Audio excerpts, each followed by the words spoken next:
Okay, balik tayo dito. Ang tanong mahalaga dito sa atin, kung alisin natin ang Smartmatic, meron ba kayong maipapalit? Alam mo itong si Kuya Toti dito, na trustee ng Philippine Computer Society, they represent over 1 million Filipinos who are part of the IT industry. Yes. Meron ba tayong kakayahan na mag-build ng sistema na hindi pwedeng galawin o hindi pwedeng lukuhin ng COMELEC at kailangan mananatili? This is very, very important kasi madalas pag ikaw ang sasabihin mo, ay walang kwenta itong sistema, ito alisin natin. Ang hirap naman sa iyo, dada kayo ng dada, ano ipapalit nyo? Ayun. Ayun. Anong sagot mo doon? Meron. Okay? Ito papaliwanag ko. Nung taon 2003-2004, merong na kontratang nanalo sa COMELEC na in-award sa Mega Pacific at may kumontra dito yung IT Foundation of the Philippines at sinagsampan ng kaso sa Supreme Court na inalify yung contract.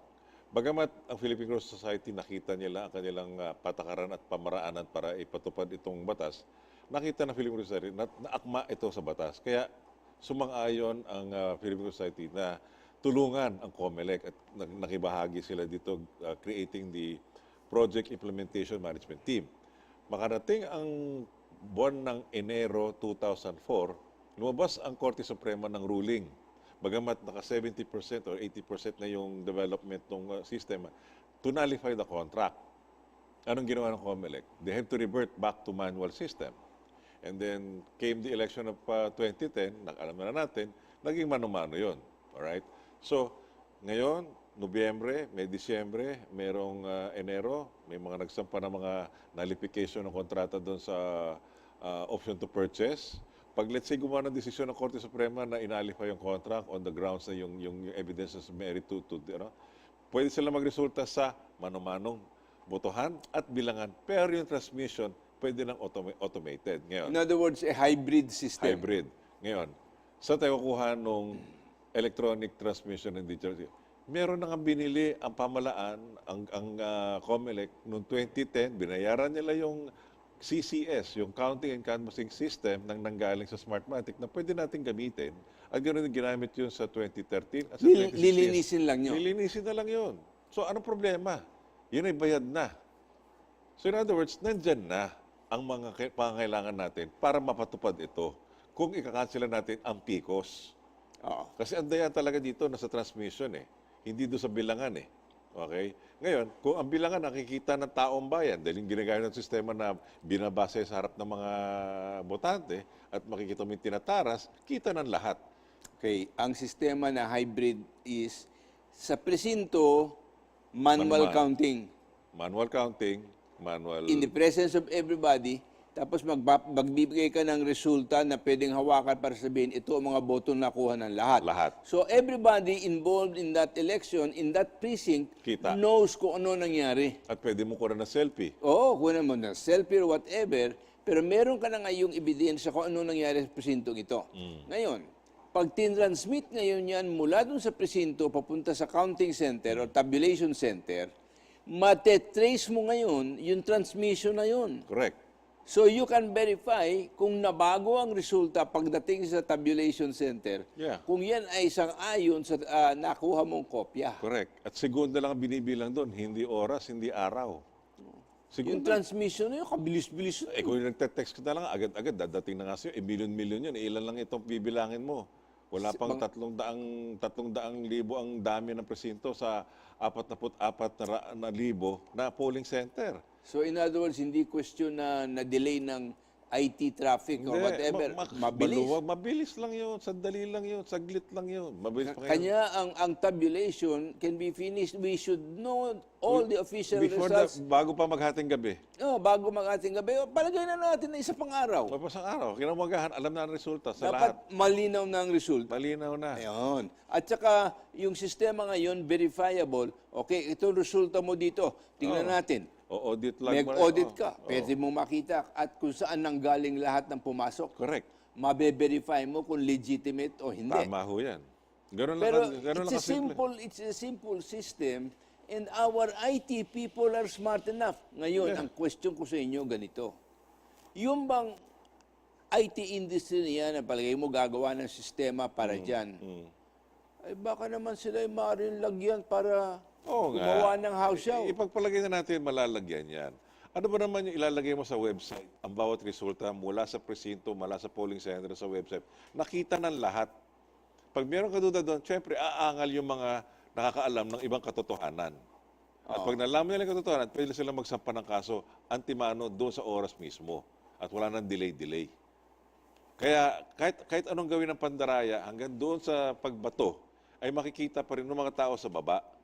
Dahil nakapublish yan sa website. In other words, transparency. Exactly. Yun ang letra ng ating batas dito sa Republic Act 1969 na it is auditable and it's transparent.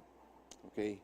So, that's why ako, ang posisyon ko dito, matagal ko na nababanggit sa inyo, ang pinakamahalagang reforma dito sa bansa natin is electoral reform. Yeah. Hanggang ang halalan natin ay hindi mapapagkatiwalaan ng tao at hinahawsyaw sa loob ng COMELEC at ng Smartmatic sa kanilang mga papatakbo dyan. Alam mo, kumisan ako nawawalang gana, hindi na ayoko nang bumoto eh. Marami na kayo Hindi naman kung hindi mabibilang, para ke? Para ke? Ba't pa magpipila doon para mag-aksaya ng panahon? Yeah. So, maski na senior citizen ako at pumunta ako doon, siyempre paunahin ako sa pila. Pero ba't pa ako mag-aaksaya ng panahon ko kung hindi naman mabibilang yung boto? Tama ho kayo dyan. Kaya sa akin dito, ang patunay sa taong bayan na yung boto nila ay tamang nabilang ay doon sa presinto. Doon pa lang. Doon pa lang, malam mo na. Oo, kasi sagrado nga yan eh. Yan ang ating kapangyarihan bilang mamamayan ng Pilipinas. Na ang ating kapangyarihan dito ay para piliin ang gusto natin mamuno sa ating And kapaligiran. that is part of the people's sovereignty. Exactly. And the Constitution says, sovereignty resides with the people. And the authority within the government emanates from the people. Exactly. Kaya Hindi pwedeng magyabang dyan ang sa nakapwesto dyan na ako lang ang magaling, ako ang ganito. Hindi sila Diyos. Binigyan natin sila ng pahintulot. Lingkod lang sila ng bayan. Exactly. O, magkumbaba kayo mga nakapwesto dyan. Wag kayo umasta dyan na parang Diyos-Diyosan kayo. At marami sa kanila dyan, gano'n ang kanilang mismong kilos. Ay, nako. Pero kanya dyan ang nakikita. Alam mo, there is another friend of ours who finally we agreed on one thing. Ang agreement namin dalawa, he's a former military officer. Ang agreement namin has to do that the first and the most important reform is electoral reform. What constitutes that electoral reform? Kick out Smartmatic, number one. Adopt a hybrid system where the results of election in the precinct can be verified. You know, hindi aabutin ng isang oras, verified lahat yan. Exactly. Kita Diba? konti lang bibilangin mo. Kaya mo, kung babalik tayo sa bilang ng mga 200 bawat presinto, ay pagkatapos ng boto niyan, Tapos within 30 minutes, tapos. Makikita ng lahat kung ano natanggap Kita mo. ngayon ng lahat. Tapos, bibigyan mo sila ng mga kopya ng resulta. Correct. Lahat ng mga watcher dyan. So, alam nila kung ano nangyari. And that is going to be something that is what I would call worth celebrating in our nation. Kung mababalik uli natin yan. Kung mababalik at maitutuwid natin yan na hindi kinalaman ang Smartmatic at hayaan natin ang DICT together with the IT community to form an electoral process that has transparency as well as integrity, na hindi pwedeng pakialaman ng COMELEC kung ano lumalabas na resulta. O pwede mo lang tingnan, COMELEC, yung dulo. Paglabas na ng final count. Meron mo sila pa nga nagpahintulot na papasukin yung ating transmission na merong Smartmatic, palitan yung question mark ng ENYE sa kalagitnaan ng live transmission. At sinabi ng hepe ng COMELEC, ayan daw ay cosmetic change.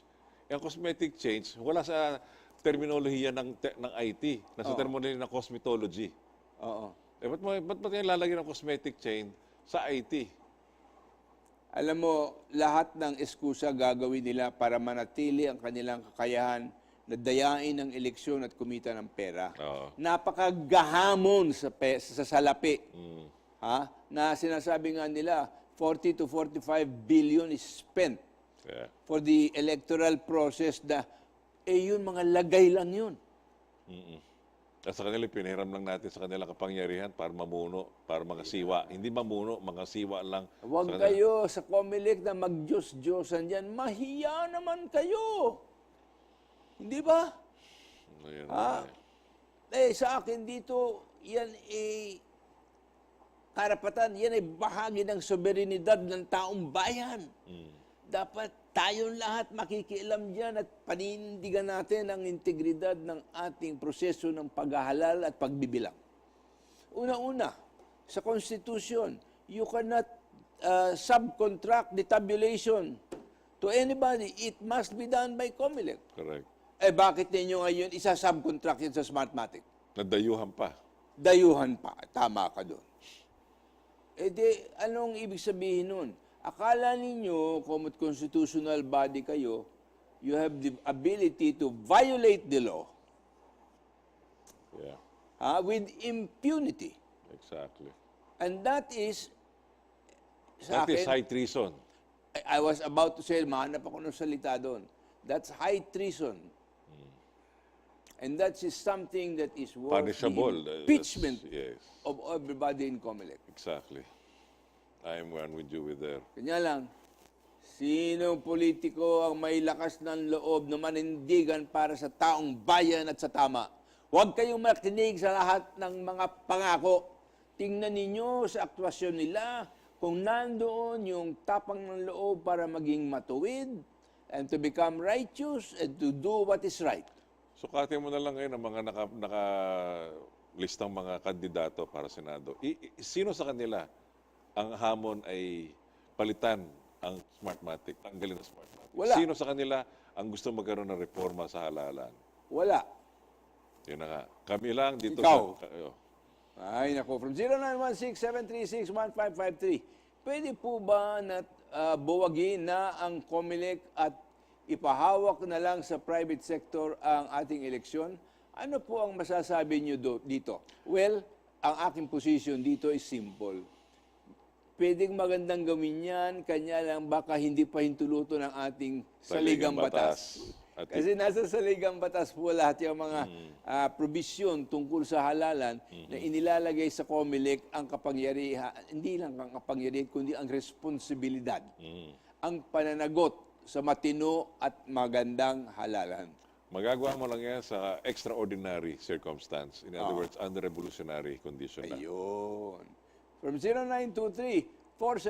0923-474-5002.